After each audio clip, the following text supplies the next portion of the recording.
हो रहे हैं। अभी प्लेन क्रैश हो गया, अंदर इतने लोग बैठे थे, किसी का भगवान किसी को ना बचा पाया। हिंदू भी थे, मुसलमान भी थे, सिख भी थे, ईसाई भी थे, करते रहे होंगे अरदास, भगवान बचा लो, भगवान बचा लो, एक को भी ना बचाया। कोयला बन गए सारे। कौन है ये? किसने बना दी ऐसी खतरनाक दुनिया जहां एक पल का भी भरोसा नहीं कब किसके साथ क्या हो जाए। अभी जा रहे हो ससुराल अपनी घरवाली को लेके, रास्ते में ट्रक के नीचे आ गए, छितरे हो गए, ना इधर के रहे ना उधर के रहे। कौन है ये? किसने बना दिया ऐसा संसार जिसमें एक पल का भी भरोसा नहीं है कब मृत्यु आ जाए। अरे बनाने का ढंग का बना देता, कम से कम एक टाइम लिमिट होती कि हाँ इतने साल तक कोई नहीं मरेगा और इससे आगे कोई जिएगा नहीं, तब भी अच्छा था। तब भी हम हिसाब लगा लेते कि भैया आप इतने दिन बच्चे भक्ति कर लो। किसी को समझ में ही नहीं दे रहा है कि हो क्या रहा है, चल क्या रहा है। रात में छत के ऊपर आराम से लेटना, ऊपर देखना सूरज चांद सितारे, रात में तो सूरज नहीं दिखेगा, ऊपर देखना चांद तारे दिखाई देंगे। सोचना एक बार, कहां आ गए यार, क्या है ये संसार? किसने बना दिया? कहां पैदा हो गए? किसने बना दिया ये ब्रह्मांड? किसने बना दिए तारे, चांद, धरती, आकाश? जिसने भी बनाया है ना बड़ा खतरनाक है वो। बना तो उसने दिया है लेकिन तुम्हें रहने नहीं देगा यहाँ पे ज्यादा लंबा।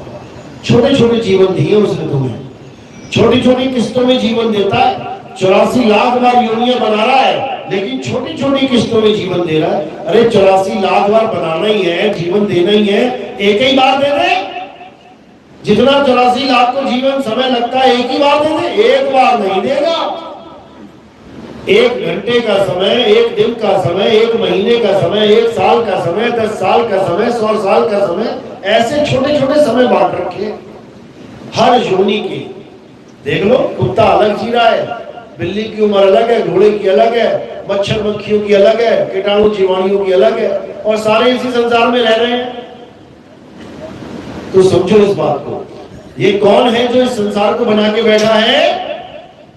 ये अलख निरंजन है। अलख निरंजन नाम सुना है? किस किसने सुना? हाथ खड़ा करो। सबने सुना होगा, ऐसा कोई बिरला होगा जिसने नहीं सुना होगा। सबने सुना ये नाम, अलख निरंजन। अब ये है कौन? इसकी शक्ल कैसी है? काला है, गोरा है, मोटा है, पतला है, लंबा है, छोटा है? ये है कैसा? किस किसने इसकी फोटो देखी है? भगवान राम जी की फोटो किसने देखी? आप खड़ा करो। कृष्ण जी की देखी है ना, हनुमान जी की भी देखी है, माता की भी देखी है, सबकी देखी है। अलख निरंजन की किसने फोटो देखी है? वो हाथ खड़ा करो। एक भी हाथ खड़ा नहीं है, क्योंकि अलख निरंजन का केवल नाम ही सुन सकते हो तुम, इसको देख नहीं सकते। ये तब दिखाई देगा जब तुम्हारे जीवन में तत्वदर्शी संत आ जाएगा। उसके बाद तुम्हें ये कहीं भी छुपाओ, उसी वक्त देख लोगे कहां छुपा हुआ है। अभी नहीं दिखाई देगा, ढूंढने भी जाओगे ना तब भी नहीं दिखाई देगा। ब्रह्मा और विष्णु जी अलख निरंजन को ढूंढने के लिए एक कमल के नाल में नीचे की तरफ गया और एक कमल के ऊपर में ऊपर की तरफ गया। कितने ही युग ढूंढते रह गए, चलते गए, अंत ना आया। दोनों हार के बैठ गए कि भैया इसका छोर और नहीं है कोई। समझो, यानी अलख निरंजन को ढूंढना किसी के बस की बात नहीं है।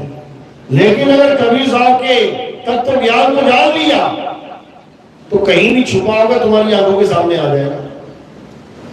साहिब कह रहे हैं, अरे हम तो लखा 3 लोक में और तू क्यों कहे अलख? तूने अपने नाम के आगे अलख लगा दिया है। अलख का मतलब होता है जिसे कोई लख ना सके। अरे मैं तो 3 लोक में लग रहा हूं, तेरे सिवा कोई है ही नहीं। कहते हाथी में हाथी बन बैठा, चींटी में बना चींटी। तू हाथी बना बैठा है, तू चींटी बना बैठा है, तू चोर, तू सिपाही बना बैठा है, तू ब्रह्मा, तू विष्णु बना बैठा है, तू नर, तू नारी बना बैठा है। हर जगह तू ही तू है और तू बता रहा है कि तेरा नाम अलख है। ये उसको नहीं दिखाई देता जिसको ज्ञान नहीं है। जैसे कृष्ण जी के सामने अर्जुन खड़ा था, लेकिन क्या कृष्ण जी के विराट रूप को देखने में सक्षम था? नहीं था। तो कृष्ण जी ने क्या कहा, हे अर्जुन, भले तू मेरे सामने खड़ा है, लेकिन तू मेरे उस रूप को इन आंखों से नहीं देख सकता। उसके लिए क्या देना पड़ेगा? दिव्य दृष्टि। जब अर्जुन को दिव्य दृष्टि दी गई, तब अर्जुन को कृष्ण जी का विराट रूप दिखाई देने लगा। ये विराट रूप क्या है? ये विराट रूप ही अलख निरंजन का असली चेहरा है। इन आंखों से नहीं दिखाई देता, ये दिव्य दृष्टि से दिखाई देता है। और ये कोई बहुत सुंदर चेहरा नहीं है, ये बहुत बढ़िया वाला भगवान मिल गया अर्जुन को। हाथ पैर कांपने लग गए उसके। अध्याय 11 पढ़ के देखो। हे प्रभु, हे महाबाहु, आप कौन हैं? अर्जुन कह रहा है। भूल गया कि सामने कृष्ण जी खड़े थे। देख के हालत खराब हो गई। क्या देख रहा है? आपकी बड़ी बड़ी आंखें क्रोध से सारे विश्व को देख रही हैं। आपके बड़े बड़े दांत, जिसमें सारे संसार के आदमी उड़ते हुए उसमें प्रवेश कर रहे हैं, और आप उनको चूरा चूरा कर रहे हो। कुछ लोगों के सिर चूर्णित हो चुके हैं और वो आपके जबड़ों में लटके हुए हैं। जैसे तुम चाउमीन खाओ बिना बेतुके तरीके से, देखो आधा यहां लटक रहा, आधा यहां, ऐसे लाशें लटकी हुई है उसके मुंह में।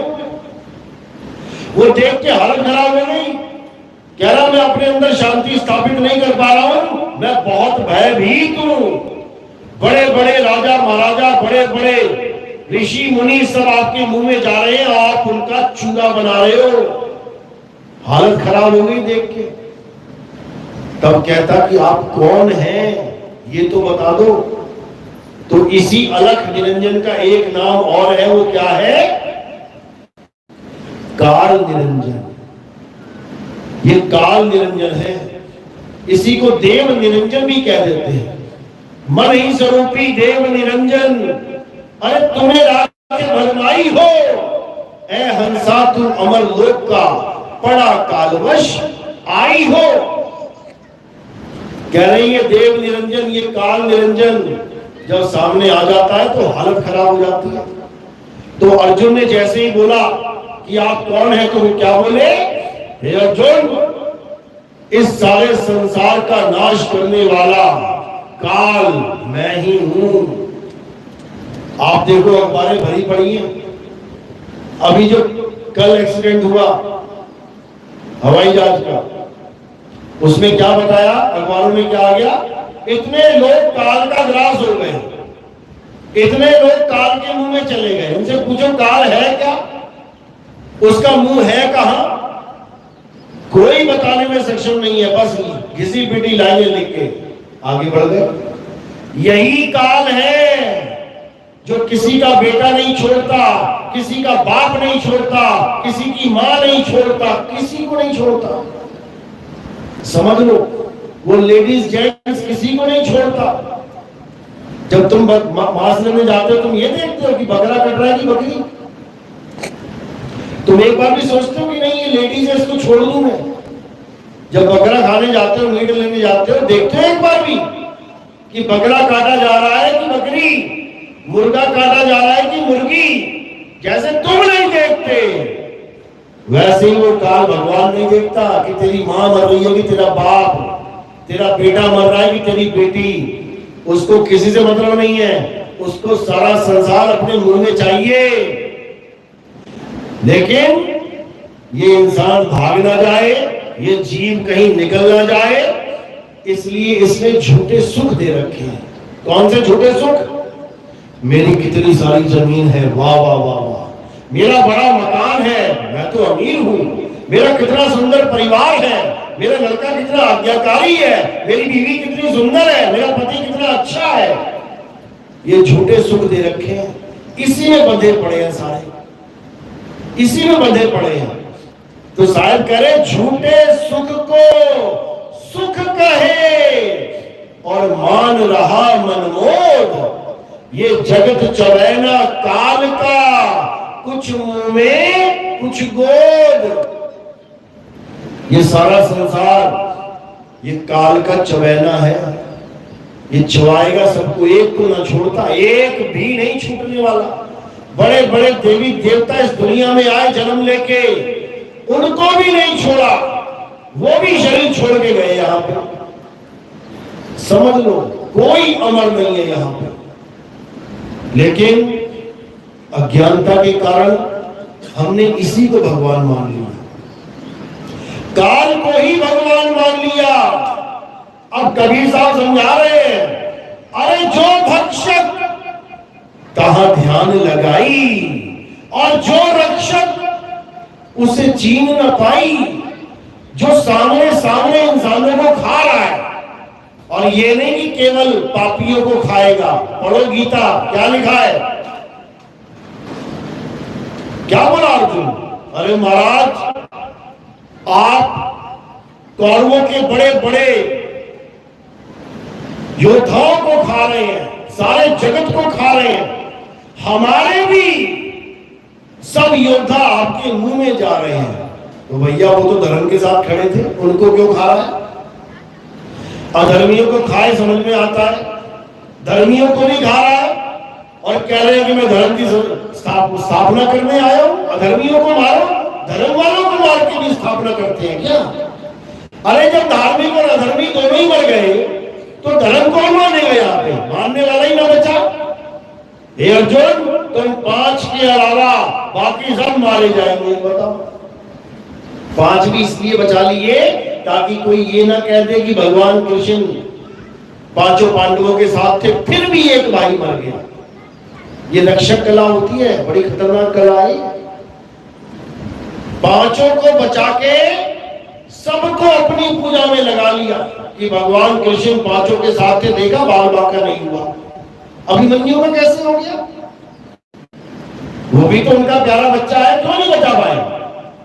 ये रक्षक कला है। और कितनी देर बचा के रखा? केवल युद्ध तक। उसके बाद 5 जा रहे हैं और हिमालय पे एक एक करके गिरता जा रहा है, मरता जा रहा है। युधिष्ठिर बचा लास्ट में, जब उसको लेके गए स्वर्ग में, देखता वहां मेरा कोई भाई नहीं है, मेरी बीवी नहीं है। अरे भाई वो लोग कहां चले गए? अर्जुन कहां है, नकुल कहां है, सहदेव कहां है, भीम कहां है, द्रौपदी कहां है? तो यमराज क्या बोला? वो नरक में पड़े हुए सारे। सोचो,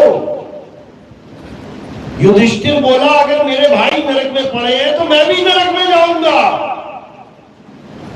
गया वो नरक में और अपने भाइयों को साथ लेके आया, अपने पुण्य देके। जैसे तुम्हारे भाई को थानेदार पकड़ के ले जाए तो तुम जमानत करवाते हो जाके पैसा देके, अपने पुण्य देके नरक में अपने भाइयों को स्वर्ग में लेके आया। बताओ, ये झूठ नहीं है, इतिहास जाके देखो क्या लिख रखा है वहां पे। और गया क्यों नरक में? क्योंकि उसने भी एक पाप कर दिया था। क्या पाप किया था उन्होंने? झूठ बोल दिया था। क्या झूठ बोला था? अश्वत्थामा मारा गया, बस इतनी लाइन बोली। उसका भी उनको फल भुगतना पड़ा कि वो नरक के दर्शन करके आने पड़े, भले अपने भाइयों को बचाने के लिए गया हो। कहते हैं ना, कई बाप होते हैं, थाने जाना पड़ता है ना बच्चे की जमानत करने के लिए, तो क्या कहते हैं? इसकी वजह से मुझे थाने का मुंह देखना पड़ा। कहते हैं ना, तेरी वजह से मुझे कोर्ट का मुंह देखना पड़ा। ऐसे ही उस कर्म की वजह से जो अश्वत्थामा मारा गया, उसकी वजह से नरक का मुंह देख के आया युधिष्ठिर। नहीं तो अब पूरे जीवन में कोई ऐसा पाप कर्म नहीं किया था उसने।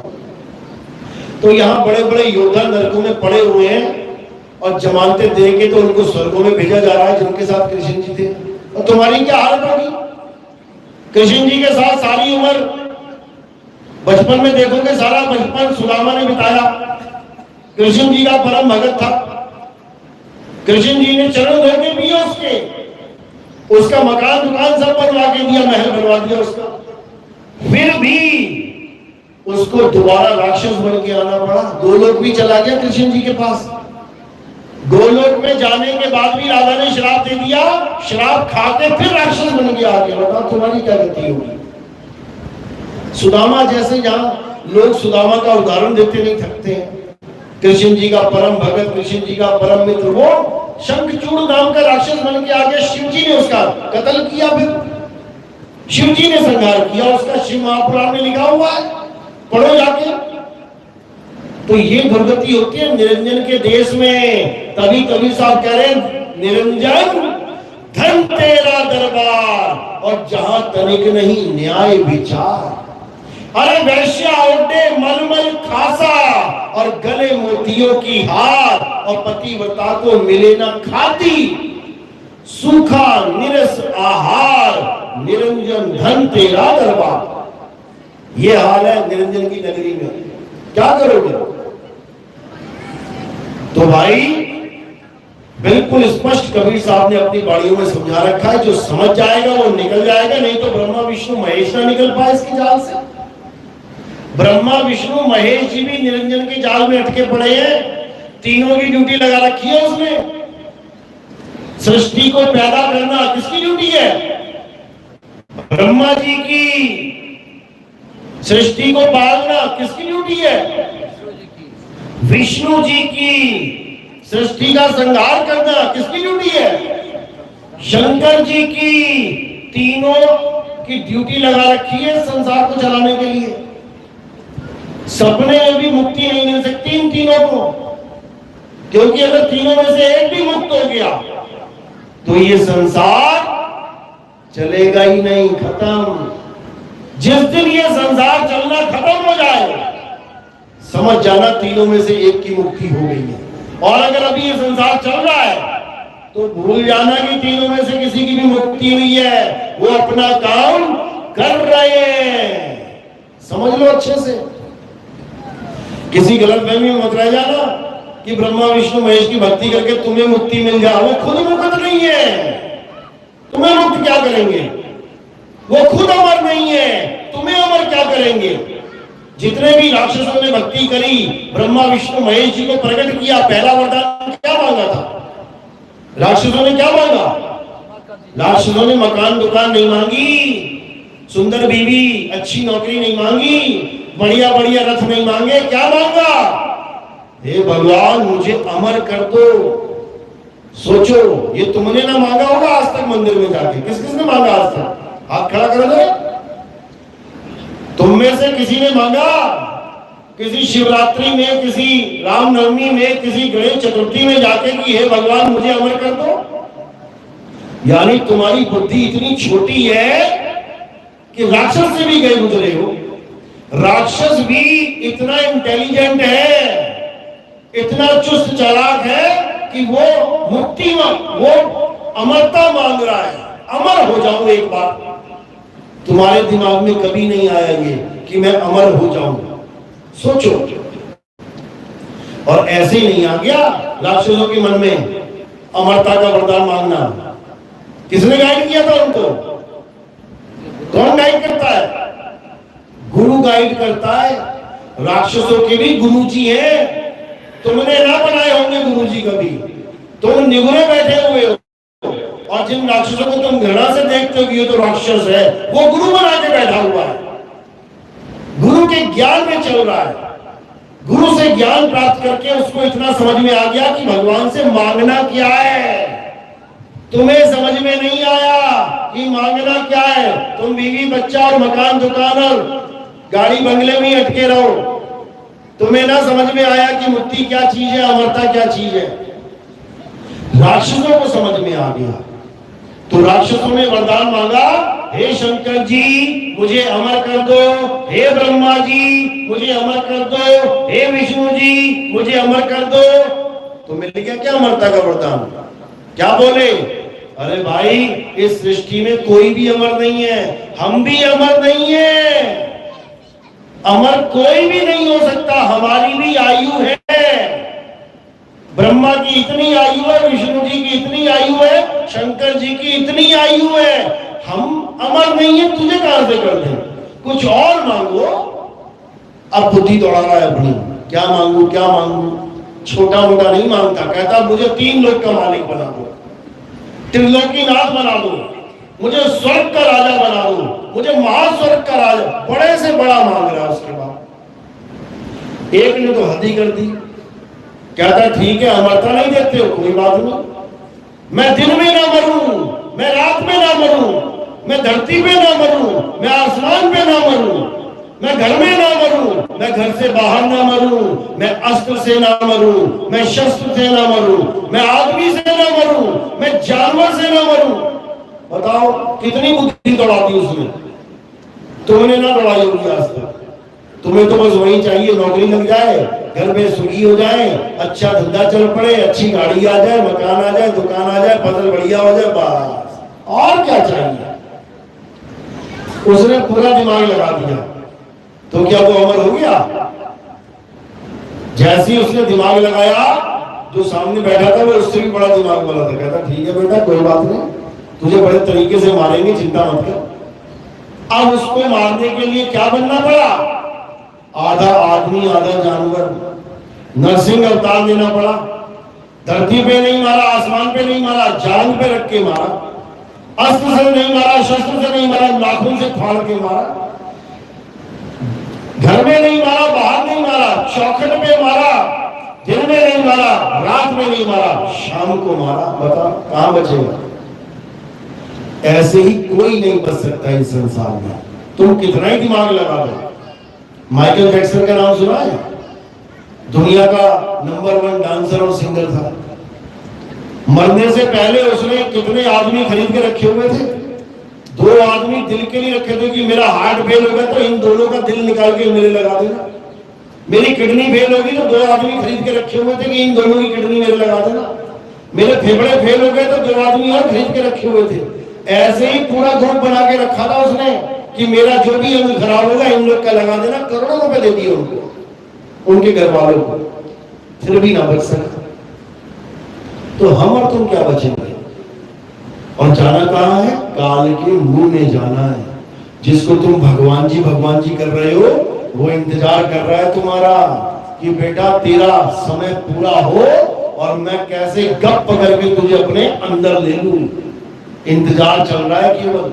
इसीलिए कह रहे हैं झूठे सुख को सुख कहे, सुख भी यही दे रहा है।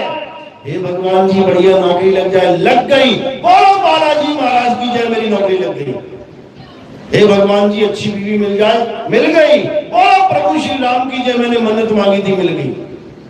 सारी मन्नतें पूरी करेगा तुम्हारी ये, एक एक मन्नत पूरी करेगा। उसके बाद आजा बेटा कोचिंग में, उसके बाद लेगा अच्छे से क्लास। तो साहिब कह रहे हैं झूठे सुख को सुख कहे और मान रहा मनमोद, ये जगत चबैना काल का, कुछ मुंह में और कुछ गोद। अब मुंह में कौन है? देखना है मुंह में कौन है। एक बार आईसीयू चले जाओ, एक बार हॉस्पिटल में चले जाओ, इमरजेंसी वार्ड में किसी का पेट फटा है, किसी का हाथ कटा है, किसी का सिर फटा है, ये लोग कौन है? ये मुंह में आ गए हैं, उसने दवा दिया है, कर दिया कांड उसने इनका। और गोद में कौन है? जो डॉक्टर साहब इलाज कर रहे हैं, अरे इसका इलाज करो, उसका, जो परिवार वाले साथ में आए, अरे डॉक्टर साहब इसको देखना। वो लोग कौन है? अभी गोदी में है, रुको तुम्हारा भी नंबर लगेगा, चिंता मत कर, सबका नंबर लगेगा, एक को भी नहीं बख्शा जाएगा, यहाँ पे एक भी नहीं बख्शा जाएगा, एक भी, याद रखना। तो इस संसार में हमें क्यों पैदा किया जाता है?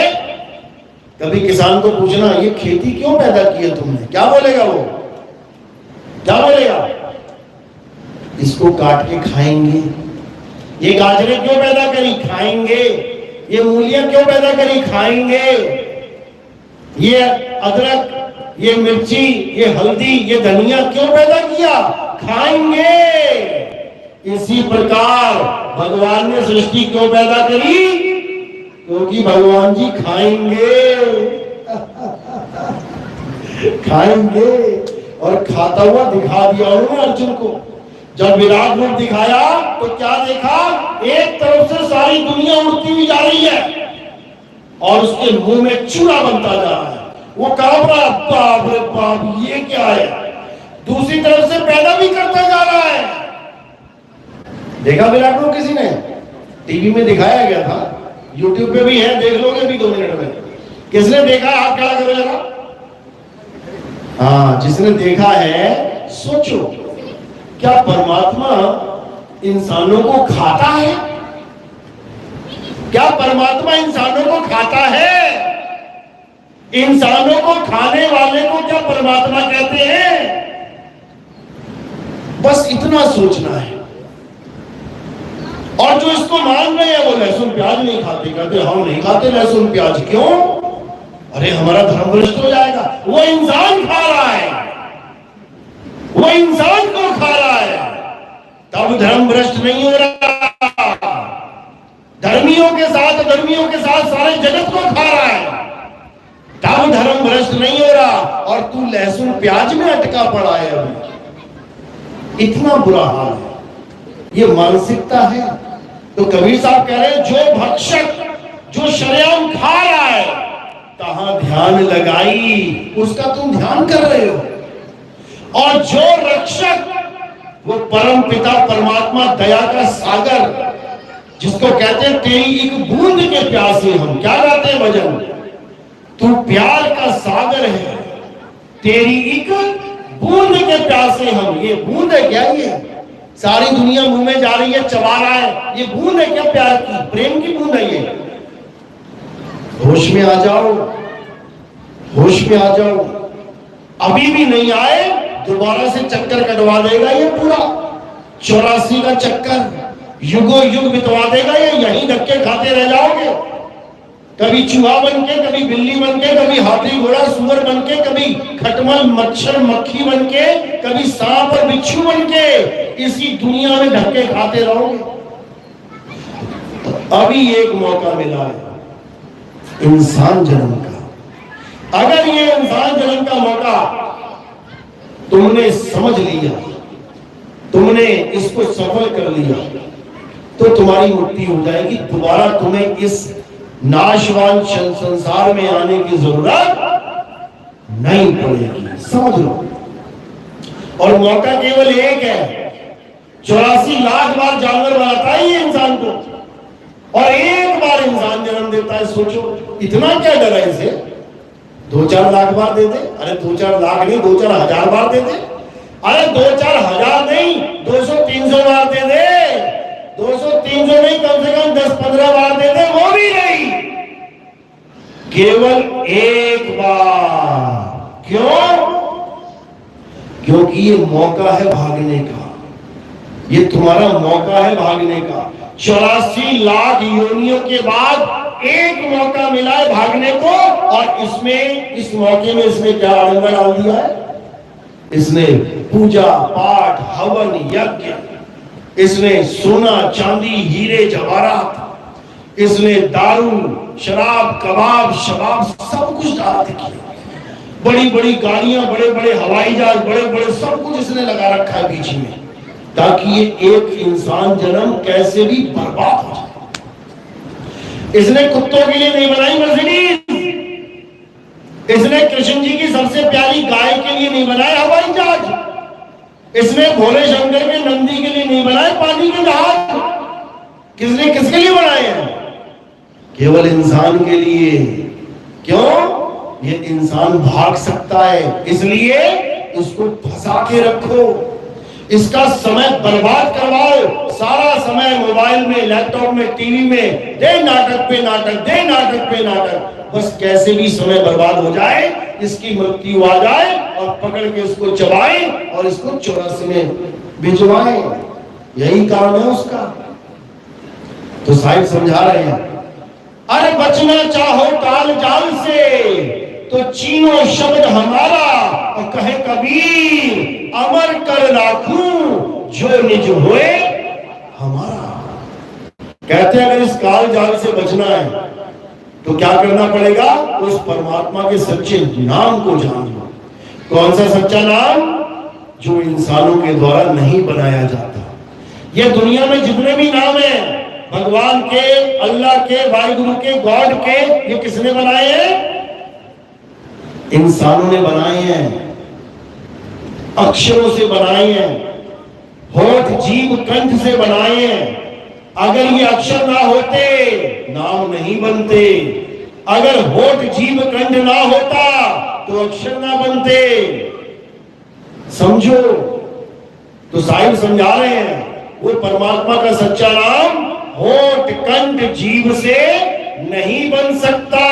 ये जितने भी होठ कंठ जीभ वाले नाम हैं ये नकली नाम है, इसी अलख निरंजन ने बनाए हैं तुम्हें भरमाने के लिए, ताकि तुम नकली नाम जपते रहो और उसके बाद मेरे जाल में फंसते रहो। अब क्या करना है? अब सतगुरु की शरण में जाना है। सतगुरु क्या करेगा? सतगुरु नकली नाम छुड़वा देगा और असली नाम बता देगा। सोई गुरु पूरा कहावे जो दो अक्षर का भेद बतावे, एक छुड़ावे ये नकली नाम छुड़वा देगा, एक लखावे असली नाम लखा देगा। तब प्राणी निज घर को जावे, ये तब जाएगा अपने असली घर, नहीं तो इस तीन लोक के राजा निरंजन के घर में ही बैठना पड़ेगा हमेशा। याद रखना, कबीर साहब समझा रहे हैं, साधो निरंजन जाल पसारा, स्वर्ग पाताल रचियो महिमंडल, तीन लोक विस्तारा, साधो निरंजन जाल पसारा। सबके सब इसके जाल में फंसे हुए हैं, सबके सब इसकी त्रिलोकी में अटके पड़े हैं, एक भी पार नहीं हो पा। अरे ब्रह्मा विष्णु जी लगे रहे पार होने में, वो ना हो पाए और छोड़ नहीं पता कर पाए सृष्टि का, तो एक आम आदमी क्या करेगा? समझ लो, ये माया का संसार इतना खतरनाक है कि तुम्हें इसका और छोड़ नहीं मिल सकता कि तुम आ कहां से गए संसार में, कहां से पैदा हो गए, तुम हो कौन, किसको मां बोल रहे हो, कौन तुम्हारा बाप है? जिसके घर पैदा हो जाते हो उसी को मां और बाप बोलने लग जाते हो। आज यहां मरे, दूसरे के यहां पैदा हो गए, अब ये भूल जाओ और वो नए माँ बाप आ गए तुम्हारे। फिर वहां मरो, आगे चले जाओ, ये भूल जाओ, फिर नए माँ बाप आ गए। अनंतों माँ बाप बना चुके हो और आज भी माँ बाप लेके बैठे हो। ये कभी खत्म होने वाला खेल नहीं है, ये खेल कभी खत्म होने वाला नहीं है। ये खेल कब खत्म होगा? जब तुम्हें सच्चा नाम मिल जाएगा, जब 52 अक्षर से परे का नाम मिल जाएगा, तब तुम्हें समझ में आएगा कि आखिर मेरा जन्म सफल कैसे हो सकता।